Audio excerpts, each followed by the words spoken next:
할렐루야. 오늘도 참으로 좋은 날 생명의 삶으로 시작하는 여러분 모두에게 하나님의 놀라우신 그 신은혜가 넘치기를 주님의 이름으로 축복합니다. 저는 오늘 신명기서 3장 12절에서 22절 말씀을 본문으로 주신 땅과 주실 땅을 차지하라 라고 하는 말씀을 전하기를 원합니다.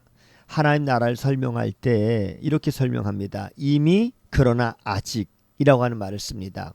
우리는 이미 하나님 나라에서 복락을 누리는 사람들입니다. 하지만 아직 하나님 나라는 완성되지 않았습니다.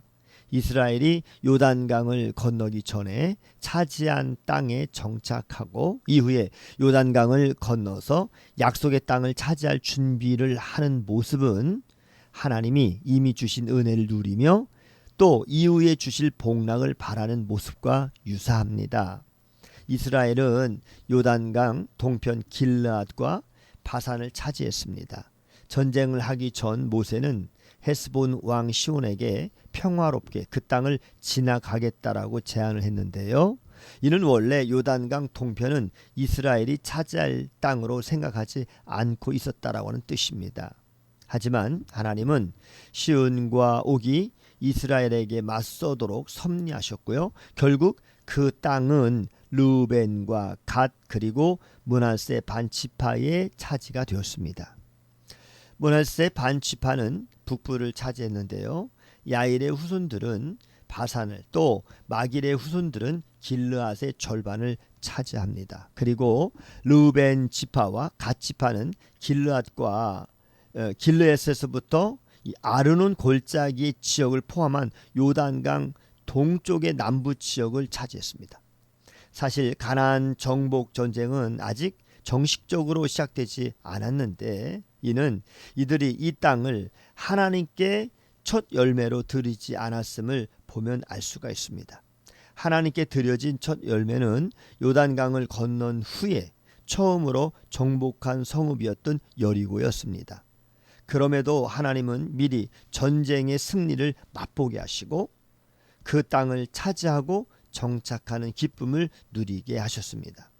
아직 하나님 나라가 완성되지 않았더라도 우리는 그 나라의 복락을 누리고 그리고 그 기쁨을 맛볼 수 있습니다.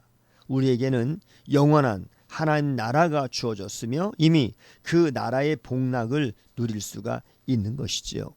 모압 평야와 또 길르앗과 바산은 비옥하고 좋은 땅이었습니다. 하지만 이스라엘은 그곳에 만족하며 머물러서는 안 되었습니다.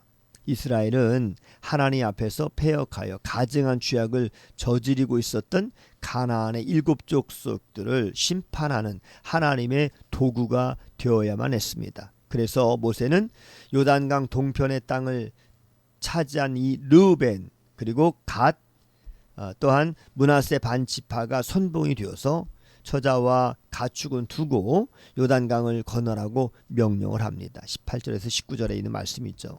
그들은 이미 자기들의 몫을 받았지만 가나안 족속을 징벌하고 다른 지파들이 기업을 얻게 하는 사명을 완수해야만 했던 것입니다. 또한 모세는 여호수아에게 요단강 서편을 정복하기 위한 군 통수권을 위임하면서 남아있는 요단강 서편을 차지하라고 명령을 합니다. 요단강 동편의 땅을 차지하는 데까지는 모세가 감당했지만 그러나 요단강 서편의 땅에는 여호수아가 이스라엘을 이끌고 들어가야 했습니다. 이스라엘이 그 땅을 차지하는 방법은 변화가 없습니다. 하나님의 약속을 믿어서 두려워하지 않고 순종하는 것이 바로 승리하는 비결이었습니다. 그리스도인들은 그저 나는 구원받았다라고 하면서 즐거워하고만 있어서는 안 되는 것입니다. 우리는 온 땅에 우리 하나님의 영광과 예수 그리스도의 복음을 전파하는 사명을 부여받았습니다.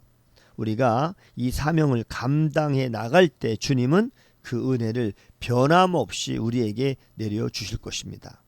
많은 성도가 가난하고 힘들 때는 주님을 잘 섬기다가 조금 경제적으로 윤택해지면 거기에 안주하고 하나님이 주신 사명을 잊곤 합니다. 그래서는 안 되는 것입니다. 우리에게 주어진 사명을 잊지 말고 하나님이 나에게 이런 은혜를 주시는 이유는 그 사명을 더 잘 감당하도록 하시기 위함임을 깨달아서 최선을 다하여 우리는 주님을 섬겨야 하는 것입니다. 은혜를 누리되 절대 안주하지 마시기를 권면드립니다. 오늘도 좋은 날 주님과 함께 승리하는 복된 하루가 되시기를 주님의 이름으로 축복합니다. 샬롬.